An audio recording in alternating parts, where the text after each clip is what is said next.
Olá a toda a gente. Se já conhecem a minha voz, sabem que vos fala o Pedro Miguel Santos. Queria dar-vos uma boa notícia. Com as contribuições da nossa comunidade, já conseguimos pagar o salário mensal de uma das pessoas da equipa que trabalha a tempo inteiro. É um feito incrível e que nos deixa muito animados. Obrigado a todas as pessoas por tornarem isto possível.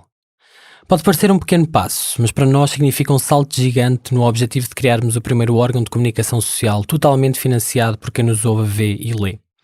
O Fumaça começou de forma voluntária, nas horas livres que tínhamos depois de sairmos dos nossos trabalhos anteriores. Entrevistámos pessoas, cobrimos manifestações e encontros de ativistas, ouvimos quem não costuma ser ouvido.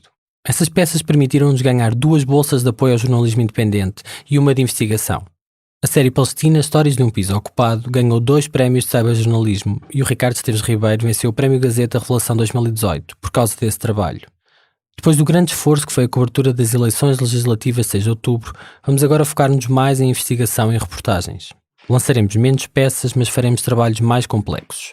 Investigar leva tempo e custa dinheiro. É por isso que peço a tua ajuda. Se pudermos contar com o teu apoio, tenho a certeza de que o faremos melhor, com mais condições. O dinheiro que o Fumaça ganhou através de bolsas de jornalismo independente serviu para contratar uma equipa, comprar material e montar um estúdio. Mas está a chegar ao fim. Com os recursos que temos hoje, a redação do Fumaça termina em maio de 2020. Ajuda-nos a continuar. E temos outra boa notícia. Fomos considerados o podcast do ano 2019 no primeiro festival de podcast do Pods. Torna-te apoiante ou considera aumentar a tua contribuição em fumaca.pt/contribuir. Obrigado e até já!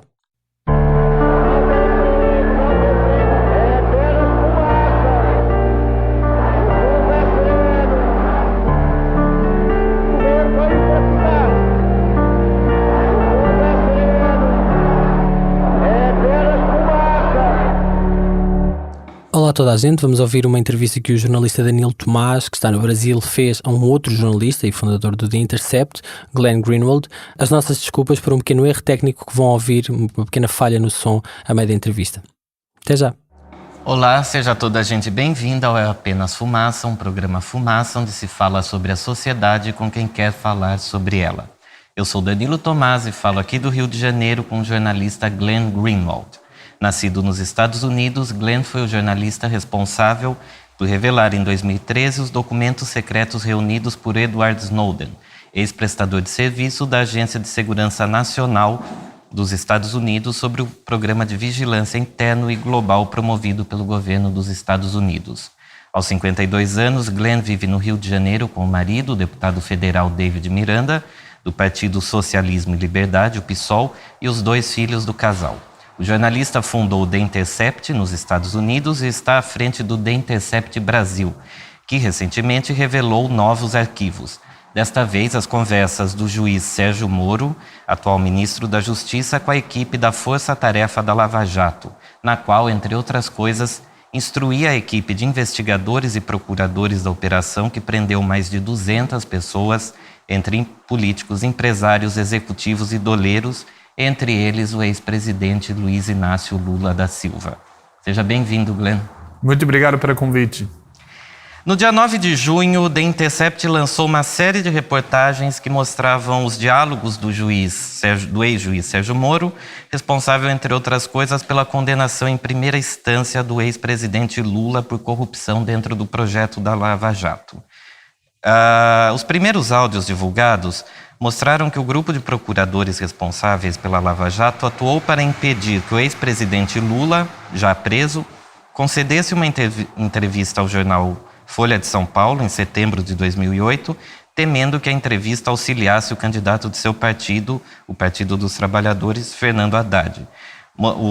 As reportagens mostraram também que o procurador Deltan Dallagnol tinha dúvidas acerca do ponto central da primeira denúncia que assinara contra Lula, a de que o presidente havia recebido de presente o apartamento triplex na Praia do Guarujá após favorecer a empreiteira OAS em contratos com a Petrobras, e mostraram ainda que o ex-juiz Sérgio Moro orientou o procurador Deltan Dallagnol e a força-tarefa da Lava Jato em várias decisões. Essas revelações não foram desmentidas. No entanto, Moro segue no Ministério da Justiça e o Dallagnol segue como procurador e segue à frente da Lava Jato. O que explica que essas que os dois protagonistas da Lava Jato mantenham suas funções no judiciário brasileiro? Primeiramente, acho que tem uma possibilidade grande, não sei exatamente quando o seu programa vai sair, mas é bem possível que quando sai, o Deltan vai sofrer muito disciplina, inclusive sofrendo a cassação do seu cargo, mas vamos ver.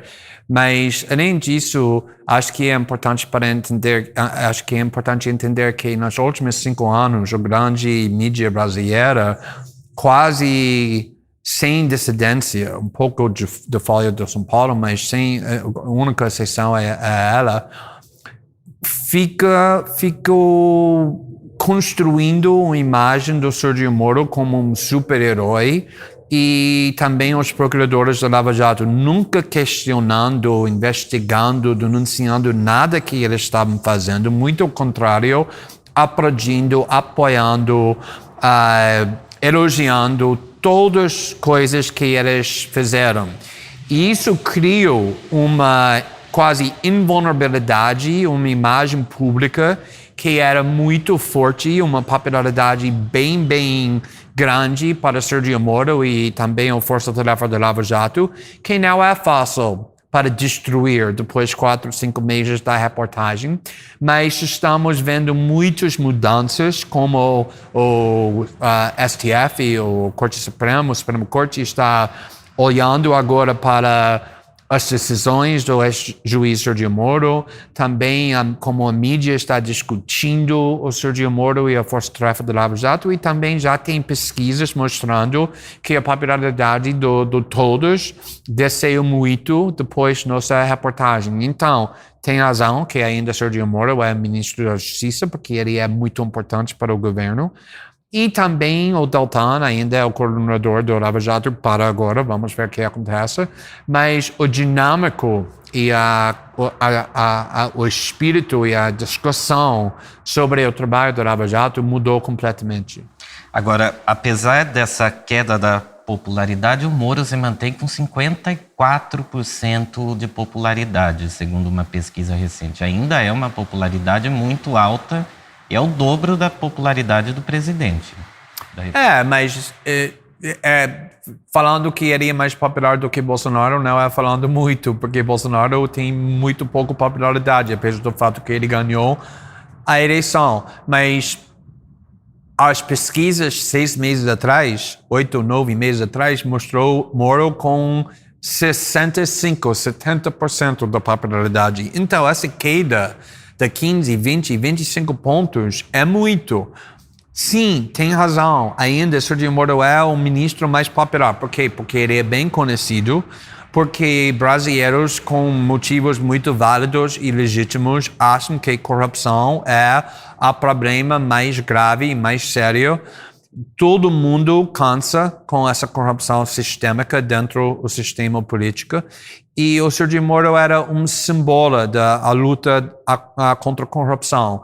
Então, obviamente, qualquer pessoa que finalmente bota bilionários e políticos poderosos na prisão vai ter popularidade, mas agora pessoas estão entendendo que, sim, ele fez uma luta contra a corrupção, mas também o próprio Sérgio Moro foi corrupto, usou métodos corruptos e por causa disso está vendo essa queda da popularidade.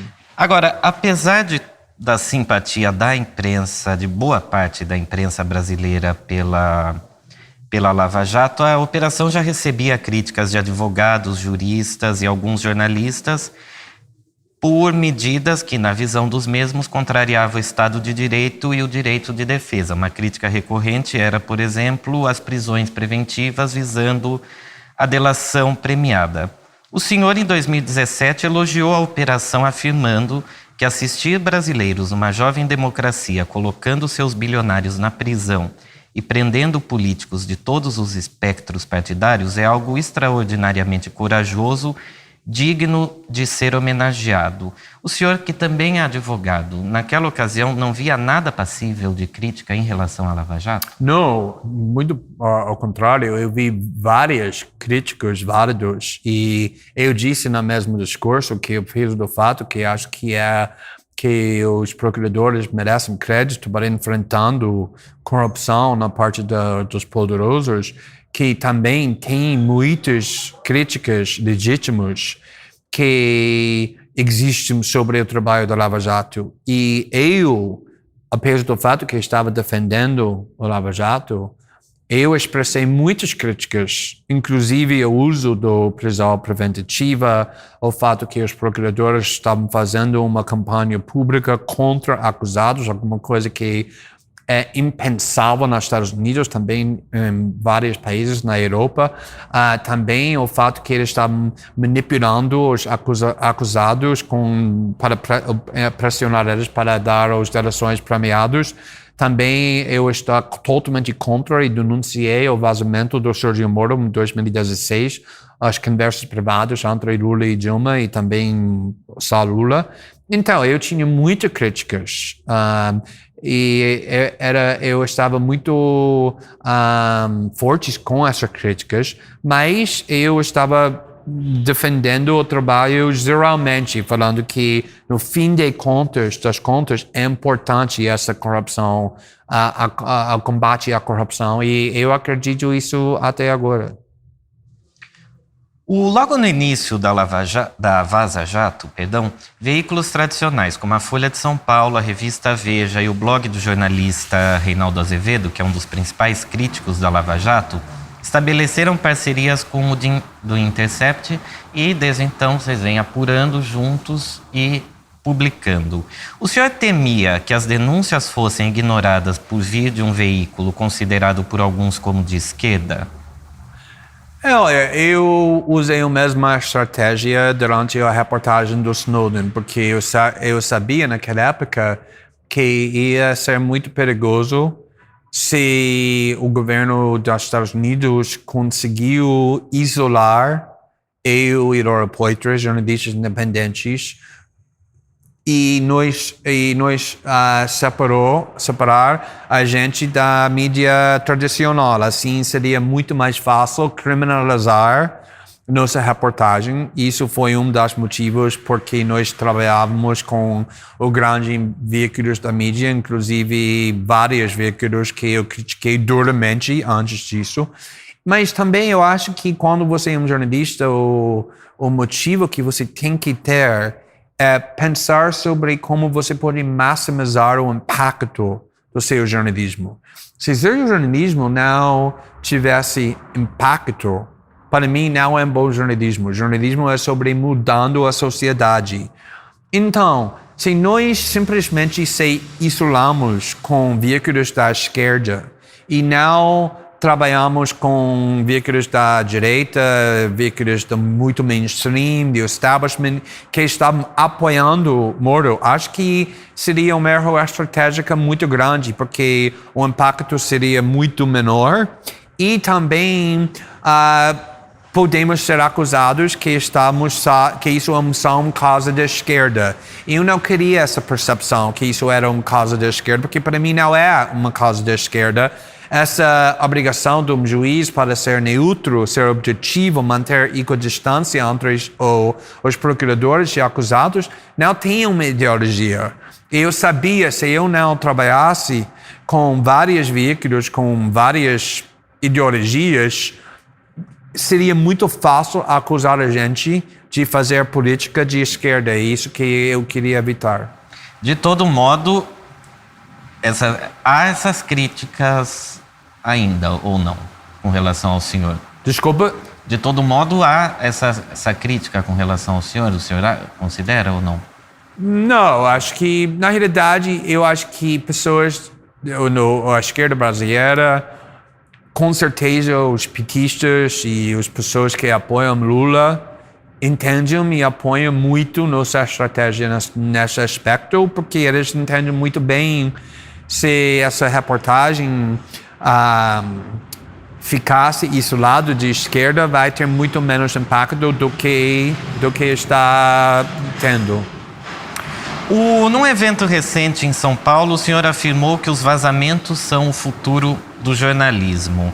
O que significa isso?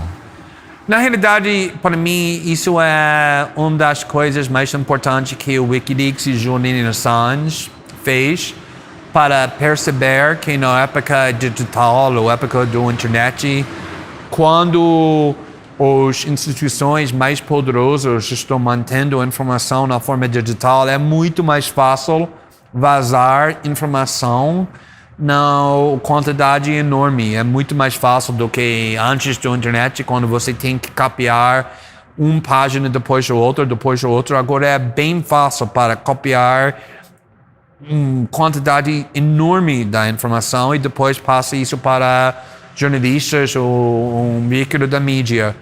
E estamos vendo isso agora com todos os vazamentos do Wikileaks, com a reportagem que consegui fazer com Snowden, do Panama Papers, o vazamento sobre a Sony, obviamente, e Vaza Jato. Todos são a mesma coisa, um vazamento com informação mantido na forma digital, na quantidade gigante. E eu acho que o jornalismo vai depender muito nesse tipo de vazamento, porque é uma vulnerabilidade enorme para instituições e facções poderosas. Agora, nesse caso, como fica o papel, qual é o papel do jornalista? O jornalista futuramente deve aprender a ser um hacker também, ou essas duas funções têm que estar separadas, cada uma cumprindo estão o seu totalmente papel? separados. Os hackers podem começar a pegar informação, pegar documentos, mas o trabalho dos jornalistas é muito complicado. O nosso trabalho, jornalística, neste caso, e também no caso do Snowden, foi muito complicado, muito complexo. Primeiramente, tem que decidir qual documentos, qual informação deve ser publicado e qual não deve ser publicado, qual está no interesse público, para saber qual não é, qual invade a privacidade das pessoas na forma ilegítima e qual é uma invasão da privacidade mais justificada porque as pessoas têm muito poder público. Segunda, você tem que pesquisar os documentos e botar eles no contexto certo para fazer reportagem confiável. É muito difícil, muitas vezes, para entender, por exemplo, uma conversa, você está lendo, o que é o contexto? O que essa conversa significa? Muitas vezes está exigindo que nós consultamos com peritos, com fontes, para fazer outra reportagem lá fora do contexto do arquivo. E, finalmente, acho que é muito importante para explicar para o público, para deixar eles entendam a importância desse material. Obviamente, hackers não fazem nada disso. Em julho, uma operação da Polícia Federal apontou Walter Delgatti Júnior, de Araraquara, como responsável pelo hackeamento das conversas do juiz Sérgio Moro com o Ministério Público Federal. O hacker afirmou ter contatado o senhor em um contato intermediado pela ex-deputada federal Manuela Dávila, do Partido Comunista do Brasil. A deputada confirmou a informação. Gostaria que o senhor comentasse. Eu não posso comentar nada sobre nossa fonte, porque ainda temos uma obrigação para proteger não só a identidade da nossa fonte, mas todos os interesses da nossa fonte. Até agora não tem ninguém que foi acusado formalmente, muito menos condenado, como os hackers. Então não vou confirmar nem negar, não vou comentar nem um pouco sobre tal informação que na realidade é um vazamento da Polícia Federal sobre que é nossa fonte. Eu sei eles têm umas pessoas certas, isso não é alguma coisa que vou fazer. E eu acho que a discussão com a ex-deputada Manuela Dávila, que também foi uma candidata para o vice-presidente em 2018, não é bem interessante, porque naquela época a fonte comunicou com ela e eles discutiram o fato que ela não conseguiu fazer a reportagem porque não está trabalhando com jornalista nem política. E os dois decidiram que eu seria a pessoa melhor, porque eu tenho experiência com vazamentos assim e sou um jornalista bom, que eles confiam. E eles simplesmente recomendaram que a fonte fale comigo. E depois a fonte falou comigo. Como o senhor e a equipe do Intercept, ao receberem o material, se certificaram trabalharam para se certificar da veracidade dele? E esse trabalho de verificação, além da apuração e da edição, ele é feito individualmente a cada nova publicação de um capítulo da Vaza Jato? Não, porque na realidade é impossível para confirmar toda palavra. É exatamente como o arquivo do Snowden, o arquivo do Pentagon, ou Panama Papers, também na papéis do Pentágono em 1971, que o New York Times e o Washington Post fizeram. É impossível como jornalista confirmar que não tem uma palavra adulterada. Mas o que você pode ter é criar uma confiança alta que o material é autêntico. E é isso que é a nossa obrigação. Então, nós pesquisamos o arquivo para encontrar conversas entre os procuradores e nossos próprios jornalistas e podemos comparar as conversas dentro do arquivo que nossa fonte forneceu com as conversas que nossos jornalistas ainda têm dentro dos seus telefones. E nós podemos ver que são autênticos palavra por palavra. Também nós consultamos com fontes que têm informação que não é público, que conseguiu confirmar que a informação dentro do arquivo é verdade, que ninguém consegue forjar ou fabricar sem conhecimento muito complicado, muito profundo sobre o processo do Lava Jato. Também trabalhamos com outros veículos da mídia que também conseguiu confirmar que o material é autêntico, porque também eles pesquisaram conversas com seus próprios reporters e os procuradores. Então, tem muitos métodos, inclusive nossos especialistas em tecnologia em Nova York analisou o arquivo e disse que não encontrou nenhuma indícia que o arquivo foi adulterado. Seria muito difícil para adulterar. Então, você não pode confirmar cada palavra, mas o que pode fazer é ter uma confiança bem alta que o material é autêntico. E até agora, 5 meses depois de começarmos, ninguém alegou, muito menos provou, que uma palavra que publicamos era falsa, era forjada. Então, acho que agora todo mundo aceita que o arquivo é totalmente autêntico. Em 2014, o senhor viajou para os Estados Unidos para receber o prêmio George Polk em razão das reportagens feitas a partir do arquivo do Edward Snowden. Segundo noticiado na ocasião, as autoridades criaram deliberadamente um clima de risco na entrada ao país. Passados 5 anos, como que é o seu ingresso nos Estados Unidos? Naquela vez, quando eu voltei para os Estados Unidos, foi a primeira vez que saí do Brasil. Depois voltei do Hong Kong, onde eu encontrei o Edward Snowden, porque o tempo todo o governo dos Estados Unidos estava me ameaçando publicamente, mas também nas conversas privadas com meus advogados, que tem uma possibilidade grande que eu vou ser preso se eu sair do Brasil. Então, eu não me senti seguro saindo do Brasil e para mim foi ok, porque foi um lugar bom para fazer a reportagem com a proteção do governo que eu recebi naquela época, o governo brasileiro. E finalmente, depois de um ano, em 2014, acho que é abril ou maio, eu decidi que agora vou viajar para os Estados Unidos, porque foi, como você disse, a mesma semana quando eu estava recebendo o George Polk, o prêmio George Polk, em frente a 500, 800 jornalistas. E também foi a mesma semana quando eles estavam anunciando o prêmio Pulitzer. E eu tinha confiança que vamos receber o prêmio Pulitzer e nós analisamos que seria muito difícil para o governo dos Estados Unidos para me prender.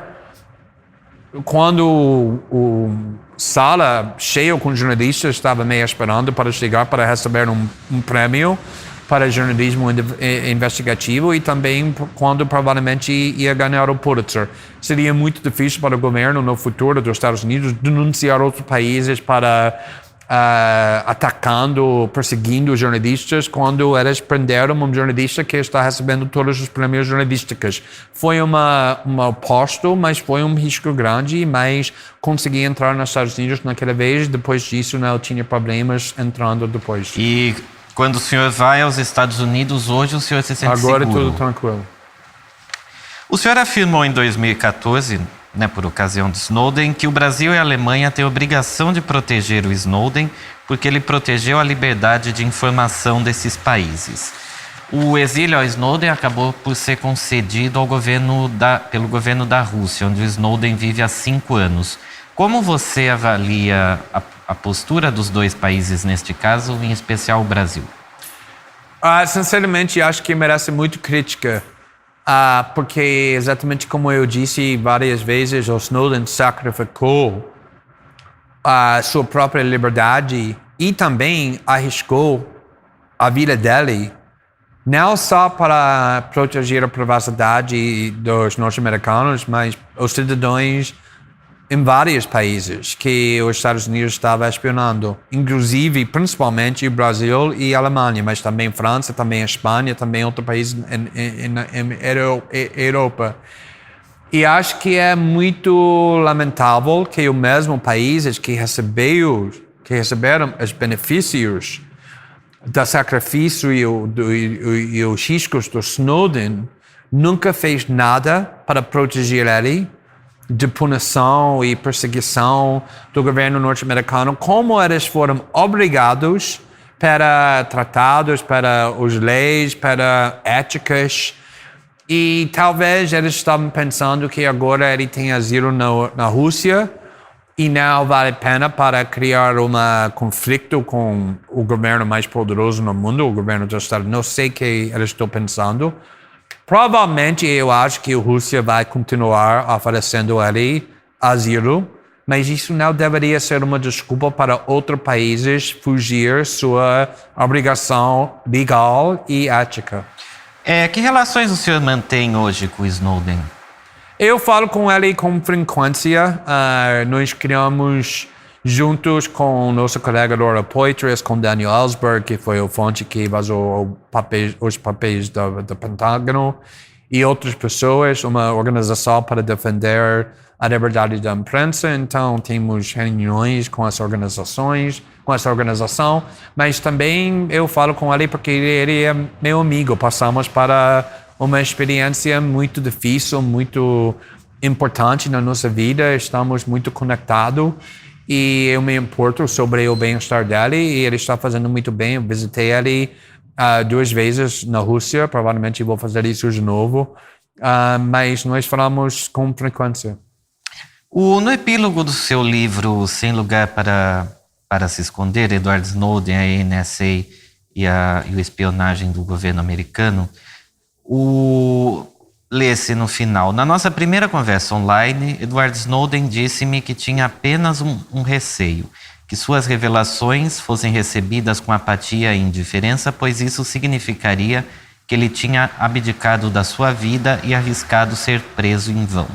6 anos depois, não se pode dizer que foi exatamente isso que aconteceu?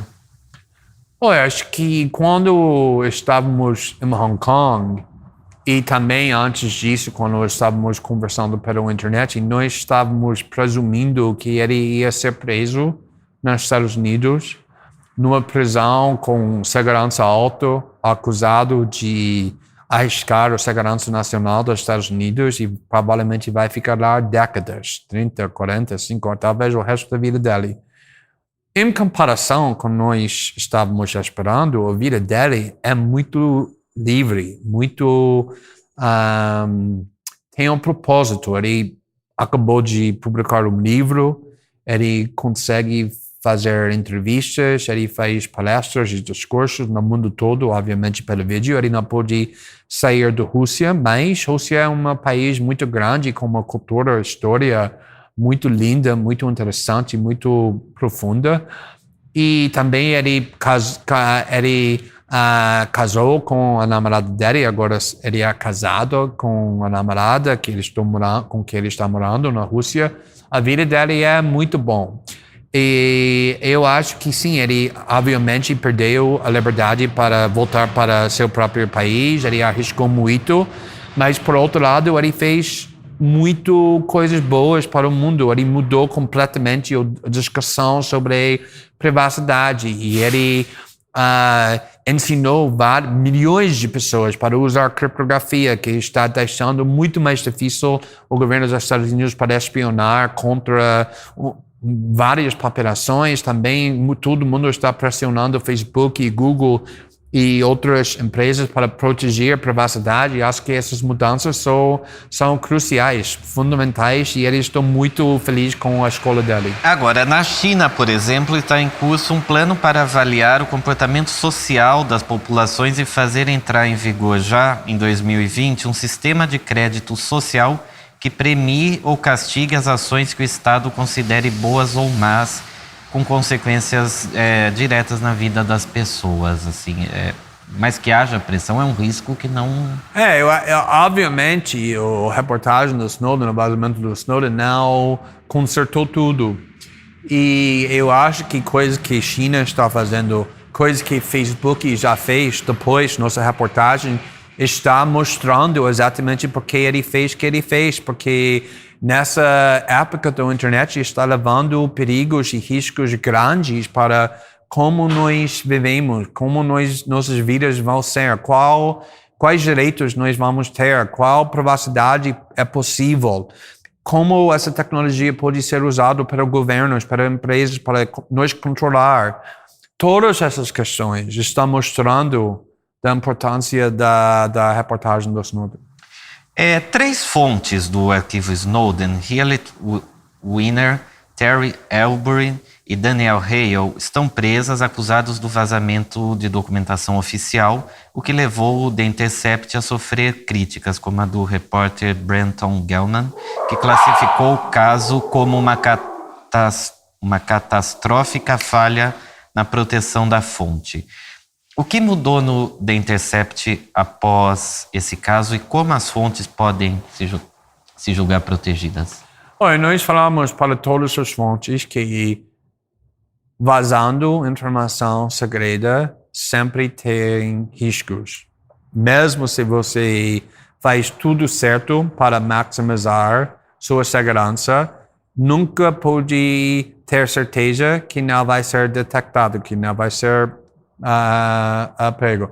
Então, mas por outro lado, a primeira coisa que nós fizemos quando criamos o The Intercept não foi contratarmos repórteres, nem jornalistas, nem editores, mas especialistas em tecnologia para criar um sistema para maximizar a segurança que as fontes podem ter. Mas, obviamente, o governo dos Estados Unidos tem um ódio especial para o The Intercept, por causa do trabalho que nós fizemos no caso do Snowden, também outros vazamentos que nós fizemos. Eles estão perseguindo nossas fontes, primeiro o governo do Obama, depois o governo do Trump, que aumentou esse ataque mais ainda. E também, às vezes, fontes não tomam o cuidado que eles deveriam tomar, e isso deixa mais fácil, o governo investiga e descobre quais são nossas fontes, mas acho que é muito importante entender que nunca tem uma garantia. Agora, nesse caso dessas 3 pessoas citadas, vocês também ofereciam segurança, esse tipo de coisa? Na caso do Reality Winter, por exemplo, nós pagamos para os advogados, não sei se pagamos para todos, mas ajudamos muito. E outros 2 casos eu não posso comentar porque está ainda no processo. Okay. Em abril, o criador do Wikileaks, jornalista australiano Julian Assange, foi preso na Embaixada do Equador em Londres após pedido de extradição feito pelos Estados Unidos. Sobre o caso do Assange, o senhor declarou em 2018: era muito importante para o governo dos Estados Unidos conseguir processar o Assange, e para fazer isso criaram essa teoria de que ele tentou ajudar Chelsea Manning a hackear documentos. Eles estão acusando Assange de coisas que todo jornalista faz o tempo todo, eu inclusive, encorajar uma fonte a conseguir mais documento. Se isso é um crime, todos os jornalistas estão em perigos. O que o senhor acredita que deva acontecer com o Assange e qual a sua avaliação para a liberdade de expressão e o direito à informação hoje? O problema com Julian Assange é que ele fez jornalismo, reportagem, vazamentos que deixa quase todas as facções políticas no Oeste zangados. Ele não tem nenhum aliados, porque todo mundo, o Partido Republicano, o Partido Democrata, o CIA, o NSA, o governo do Reino Unido, todo mundo, o governo da Espanha, estou odiando ele. E quando você não tem aliados políticos, você é muito vulnerável para perseguição. E o governo dos Estados Unidos estava querendo prender Julian Assange por muitos anos, e eles estão vendo a oportunidade agora, pensando que ele é muito vulnerável. E eles estão usando uma teoria para fazer isso, como eu disse nos comentários que você leu, que na realidade está criando um precedente para criminalizar jornalismo investigativo. Qualquer jornalista que trabalha com uma fonte agora está vulnerável para essa teoria, que essa jornalista trabalhava juntos com a fonte, apoia a fonte, ajuda a fonte, então é uma parte do crime. Eles estão tentando iniciar essa tentativa com alguém que eles sabem que é muito odiado, muito marginalizado, para todo mundo fica cego com ódio para Julian Assange e aceita essa teoria, e depois podemos usar esse precedente contra outros jornalistas. O The Intercept é financiado pelo multimilionário Pierre Omidyar, fundador Bilionário. do EP. Bilionário, é. Sim. Uhum. O The Washington Post foi comprado por outro bilionário, Jeff Bezos, fundador da Amazon. E o Fumaça, esse veículo, onde será publicada essa entrevista, além do financiamento de seus ouvintes, recebeu bolsas de apoio ao jornalismo, como da Open Society Foundations, uma fundação criada por outro bilionário, nesse caso Jorge Soros. Nós recebemos fundos do Open Society, está falando isso? Não, nós. Aqui sim, entendi. O Fumaça recebeu uma bolsa do Open Sim. Society Foundations, do Sim. Jorge Soros. A minha pergunta é, a imprensa nesse século XXI está condenada a sobreviver da boa vontade dos bilionários que muitas vezes se beneficiam desse sistema que o jornalismo ou denuncia ou deve denunciar? É uma questão muito importante, eu não tenho resposta, mas obviamente o modelo financeiro que existia nas últimas décadas não funciona mais, isso é óbvio.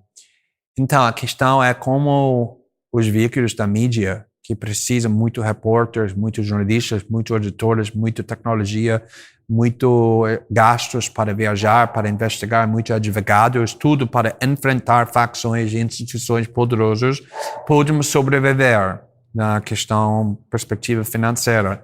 Eu acho que uma solução, não é única, mas uma solução, é que as pessoas mais ricas na sociedade, que sempre apoiava a ópera, ou os artes, ou coisas que fez coisas boas para a sociedade, mas não conseguiram criar lucros, sempre apoiava essa em nome do bem-estar da sociedade. E agora acho que é importante que eles pensem assim sobre jornalismo, que uma democracia não pode sobreviver sem jornalismo, sem jornalistas. E eu acho que, como jornalistas, se você vai ser apoiado por um bilionário, por uma pessoa rica, a coisa mais importante é que você tenha uma garantia que essa pessoa nunca vai interferir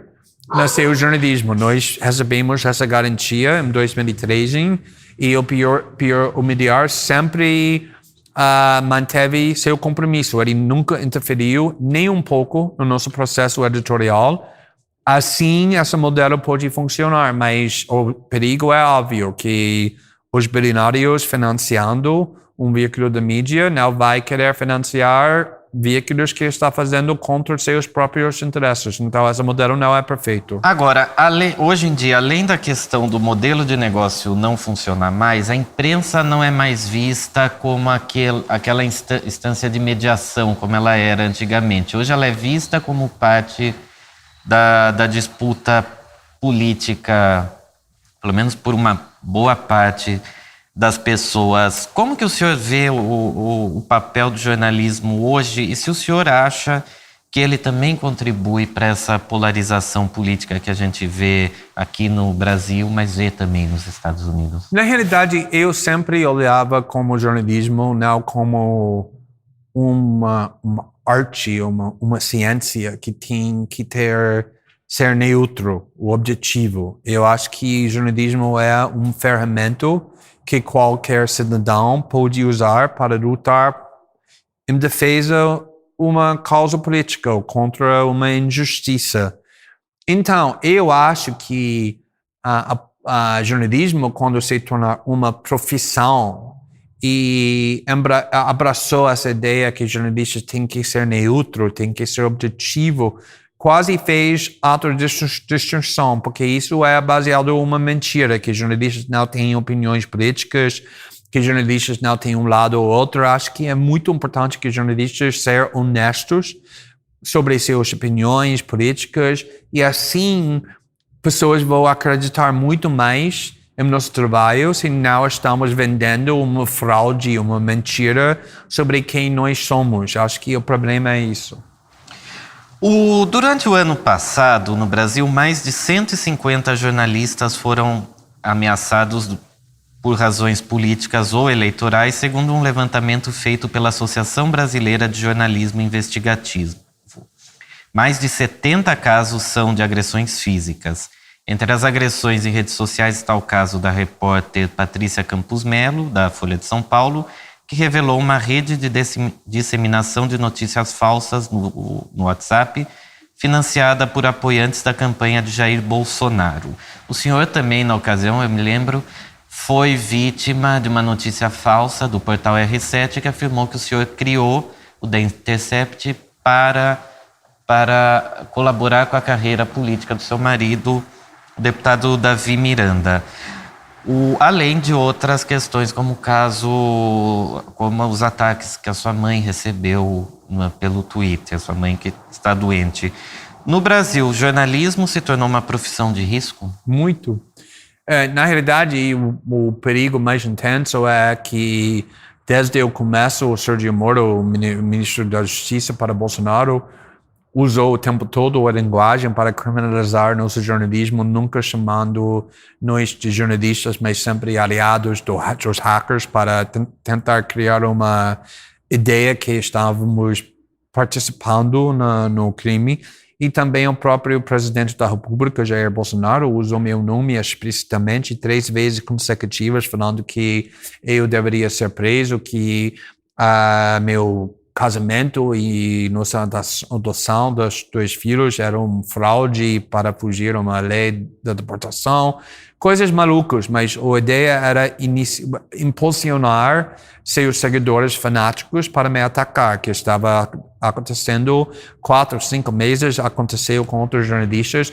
O Bolsonaro e o movimento dele está tentando criar uma clima quando qualquer jornalista que faz jornalismo contra seu governo está ameaçado, está sendo atacado.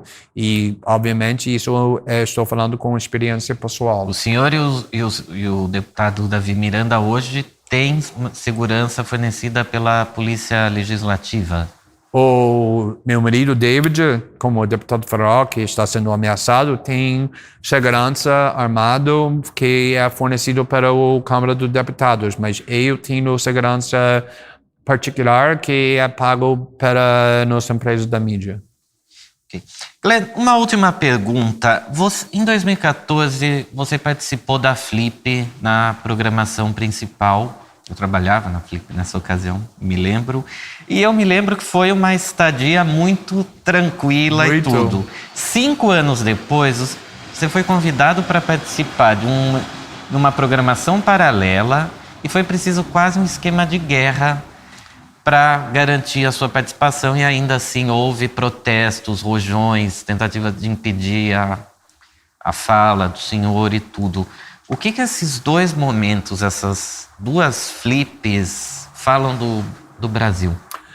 Acho que uma coisa superficial é minha reportagem em 2013, em 2014 foi vista na forma muito favorável para todas as facções no Brasil, porque estava mostrando os brasileiros como os Estados Unidos estava espionando contra todos eles. Então, quase ninguém olhou para a minha reportagem naquela época como alguma coisa negativa, como foi o caso no Reino Unido, nos Estados Unidos, na Canadá, outros países. Mas a coisa mais interessante, mais importante, mais profundo é que agora o clima político no Brasil mudou completamente, radicalmente, com a eleição do Jair Bolsonaro, que é alguém que sempre defendia a ditadura militar, sempre falava contra a democracia, não acredita na liberdade da imprensa, tem uma estratégia para criar ódio contra LGBTs, como eu, também contra jornalistas, como eu, que denuncia seu governo. Esse clima foi muito visível na Flip, que sempre era um evento bem tranquilo, quando eles estavam usando uma forma da violência para me ameaçar, para tentar me impedir de falar, e acho que essa diferença que você observou é muito simbólica das mudanças aqui no Brasil. Tá certo. Nadia Murad era uma jovem com 21 anos quando os terroristas do Daesh invadiram sua aldeia, Kocho, no norte do Iraque. She was forced to watch her mother and brothers be marched off to their death. O genocídio foi cometido. Cerca de 5 mil yazidis foram mortos. Mais de 6 mil mulheres e crianças foram raptadas e escravizadas. Nadia herself was traded from one ISIS fighter to another. She was forced to pray, forced to dress up and put makeup on in preparation for rape, and one night brutally abused by a group of men, 2 at a time, until she was unconscious. Como vivem hoje estas mulheres e crianças? Porque não foi feita justiça. Yazidis, o genocídio esquecido. Junta-te à comunidade em fumaca.pt/contribuir e ouve já a reportagem completa. Tá certo. Glenn, muito obrigado. Obrigado pelo seu você. tempo e pela entrevista. Esta foi mais uma entrevista do É Apenas Fumaça, um programa Fumaça que fala sobre a sociedade com quem quer falar sobre ela. Essa entrevista foi preparada por mim, Danilo Tomasi, e pelo Pedro Miguel Santos, que também fez a edição do roteiro. O Bernardo Afonso fez a edição de som, o Bruno Vozella e o Fabiano Cantiali fizeram a captação de vídeo e as fotografias. Fazem ainda parte da equipe Fumaça Ana Freitas, Frederico Raposo, Maria Almeida, Margarida Davi Cardoso, Mota Fec, Ricardo Esteves Ribeiro, Sofia Rocha e Tomás Pinho. A música é do Lotus Fever. Ouça mais episódios em fumaça.pt, no YouTube, Spotify ou na sua aplicação de podcasts. Se quer ajudar a fazer com que o Fumaça seja financiado por quem nos ouve, vê e lê, entre em www.fumaça.pt/contribuir. Obrigado e até já.